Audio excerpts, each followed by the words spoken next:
नमस्कार। एक बार फिर से उपस्थित हूँ आप सभी के बीच कुंडली अध्ययन की श्रृंखला को आगे बढ़ाते हुए। आज की पत्रिका एक 10 वर्षीय युवक की है। यह पत्रिका हमें जबलपुर से प्राप्त हुई है। इनका प्रश्न यह है कि वर्तमान समय में यह जातक अपने पिता या बुआ के साथ रहता है और इनकी माता अपने मायके में रहती हैं, तो कारण क्या है? आइए इस पर अध्ययन करते हैं। उससे पहले बताऊं कि यदि आप हमारे चैनल को सब्सक्राइब नहीं किए हैं तो सब्सक्राइब कर लें, वीडियो को लाइक कर दें और ऑल नोटिफिकेशन को भी ऑन कर दें ताकि मेरा हर एक वीडियो सबसे पहले आप तक पहुंचे। प्रश्न जो भी होता है उस प्रश्न का विचार करके जिस भाव से प्रश्न होता है उस भाव का विशेष रूप से अध्ययन करना चाहिए। तो इनका प्रश्न है इनकी माता के लिए, तो इनकी माता के लिए हमें चतुर्थ भाव का अध्ययन करना चाहिए। तो आइए चतुर्थ भाव पर अध्ययन करते हैं। उससे पहले कर्क लग्न से पत्रिका प्रारंभ होती है और चंद्रमा जहां बैठा रहता है व्यक्ति की वही राशि होती है। तो धनु राशि, कर्क लग्न, राशि और लग्न का आपस में षडाष्टक योग बनना ये अच्छी स्थिति नहीं होती। व्यक्ति को जीवन में बहुत संघर्ष करना पड़ता है। लग्न में मंगल बैठे हैं 4 नंबर की राशि पर, नीचे के बैठे हैं, और जो मंगल इस कुंडली में पंचमेश होकर के हैं और लग्नेश का छठे भाव में आना जातक को शरीर से अस्वस्थ भी रखता है। और जिस राशि पर वो बैठा है वह बृहस्पति की राशि है। बृहस्पति भाग्य स्थान में बैठ करके वह लग्न को देख रहे हैं, यानी चंद्रमा को देख रहे हैं, और राशि का और बृहस्पति का संबंध अच्छा है, जिसकी वजह से व्यक्ति को जीवन में स्वास्थ्य से संबंधित दिक्कतें तो होंगी, परंतु बृहस्पति की दृष्टि होने से लग्न पर व पंचमेश पर व्यक्ति को बहुत जल्दी स्वस्थ भी कर देगा। तो आइए इनकी कुंडली के चतुर्थ भाव पर विशेष चर्चा करते हैं। जहां पर आप 7 नंबर देख रहे हैं ये व्यक्ति का सुख होता है, माता का स्थान होता है। भूमि, भवन, वाहन आदि का, भोजन आदि का, रहन सहन, परिवार, सभी चीज़ों का विचार किया जाता है। तो इस भाव का जो कारक ग्रह होता है वह है चंद्रमा। यहाँ पर 7 नंबर लिखा है, इस भाव का स्वामी शुक्र होता है, परंतु अगर इस भाव के कारक की बात करें तो वह चंद्रमा है और चंद्रमा माँ का कारक होता है, जो जाकर के राहु के साथ ग्रहण योग बना दिया है छठे भाव में। और चतुर्थ भाव का स्वामी बैठा कहाँ है जाकर के? तो मामा के घर में बैठा है, यानी माता कहाँ चली गई? तो मामा के घर में चली गई। तो राहु के ग्रहण योग होने से व्यक्ति के माता के भाव को कमजोर किया। कोई भी भावेश यदि वह अपने भाव से भी अगर षडाष्टक योग बनाता है तो भी जातक को बहुत पीड़ा मिलती है उस भाव से। तो जो इस भाव का स्वामी है, जहाँ पर आप 7 नंबर देख रहे हैं, यह तुला राशि है और तुला राशि का स्वामी शुक्र होता है और जा करके एकादश भाव में, जहाँ पर आप 2 नंबर देख रहे हैं, यहाँ पर स्थित है। अगर इस भाव से गिनती करते हैं तो यह 8वां भाव आएगा। कैसे? 1 2 3 4 5 6 7 और 8, जो इस भाव को पूर्ण रूप से बलहीन कर रहा है। दूसरी चीज, इस भाव का कारक जाकर के वह राहु के साथ युक्ति बनाकर ग्रहण योग बना रहा है।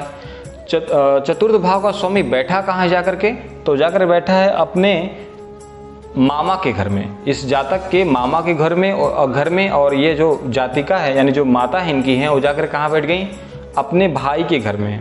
लग्न से तीसरा भाव जो होता है वो भाई को, बहन को दर्शाता है।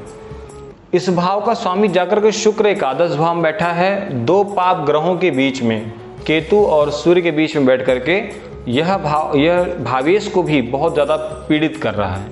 क्या इस भाव पर या भावेश पर किसी भी शुभ ग्रह की दृष्टि है? तो आइए देखते हैं। शनि की दृष्टि पड़ती है पंचम स्थान पर, भाग्य स्थान पर और द्वादश भाव पर। क्या इस भाव पर और भी किसी शुभ ग्रह की दृष्टि है? तो एक बुध की दृष्टि है, साथ में पापग्रह सूर्य की दृष्टि है, साथ में मंगल की चतुर्थ दृष्टि है, साथ में केतु की 9वीं दृष्टि है, जो इस भाव को बेहद कमजोर कर रहा है और जातक के सुख में कमी कर रहा है। माता का सुख न होना ये तो सबसे बड़ा कमी है, माता से दूर रहना ये तो सबसे बड़ी कमी है। कभी कभी देखा जाता है कि जो बालक होता है, जो उसकी अवस्था होती है शिक्षा के दौरान या किन्हीं कारणों से भी माता से दूर होना पड़ता है, जिसमें से एक कारण यह भी है जो भावेश भी पीड़ित है, भाव भी पीड़ित है और जो भाव का कारक है वह भी पीड़ित है। बुध की दृष्टि होने से इसमें थोड़ा शुभता है, लेकिन जो बुध का घर है मिथुन और कन्या, वहाँ पर शनि विराजमान होकर के दोनों भावेश भावों पर अपना प्रभाव बनाए हैं, जो बुध भी बहुत कमज़ोर हुआ, जिस कारण से जातक को बाल्यकाल अवस्था में ही माता के सुखों से दूर होना पड़ा। अब यहाँ पर प्रश्न ये आता है, क्या माता से अलग होने का कारण संतान है? ये तो संतान के सुख, संतान की कुंडली से माता के सुख का विचार हो गया। पर थोड़ा अगर आगे बढ़ते हैं इसी विषय को लेकर के, तो यह जातक है, ये जातक की माता है, और जहाँ पर पुरुष होते हैं उसी से सप्तम भाव स्त्री होती हैं, और जहाँ से स्त्री होती हैं उसी सप्तम भाव पुरुष का घर होता है। तो ये जातक की माता है, तो ये जातक के पिता हैं, दोनों आपस से आमने सामने हुए। तो यह यहाँ से माता का विचार करेंगे तो यहाँ से पिता का। माता से विचार करें तो लग्न, जो लग्नेश तुला लग्न हुआ, लग्नेश का अष्टम भाव में जाना ये अच्छी युति नहीं बनती है। दूसरा, अगर इस भाव की चर्चा करते हैं, पिता भाव से चर्चा करते हैं, तो पिता से सप्तम माता होती हैं और सप्तम इस भाव का कारक भी है। सप्तमेश इस भाव का स्वामी होकर के शुक्र जाकर के पिता के कुटुंब व द्वितीय भाव में बैठ गया। यह दर्शाता है कि इस जातक के माता पिता में आपसी संबंध अच्छे नहीं थे, कौटुंबिक क्लेश की वजह से ऐसी स्थिति सामने आई है। यह निर्णय आता है क्योंकि सूर्य की भी दृष्टि सप्तम दृष्टि सूर्य चतुर्थ भाव पर होने से भी पिता के सप्तम भाव यानी पत्नी के सुख को क्षय करता है। वर्तमान समय में शुक्र की महादशा प्रारंभ है। शुक्र इनकी कुंडली में, इस जातक की कुंडली में वह चतुर्थ व एकादश भाव के स्वामी होते हैं। पिता की कुंडली में वह प्रबल मार्केश बन जाते हैं, और माता की कुंडली में वह अष्टमेश व लग्नेश की अंतरदशा चलती है। जो देखा जा रहा है कि जातक की कुंडली से माता का विचार, पिता का विचार करने पे यह अनुमान लगता है कि व्यक्ति पारिवारिक क्लेश के कारण ऐसी स्थिति बनती है। पर कभी कभी ग्रहों की स्थिति इतनी साफ साफ दिखाई देने लगती है कि हमें बहुत ज़्यादा विचार करना नहीं पड़ता, क्योंकि माता भावेश जाकर के कहाँ बैठ गया, मामा के घर में बैठ गया, राहु से युक्ति हो गई। राहु क्या है?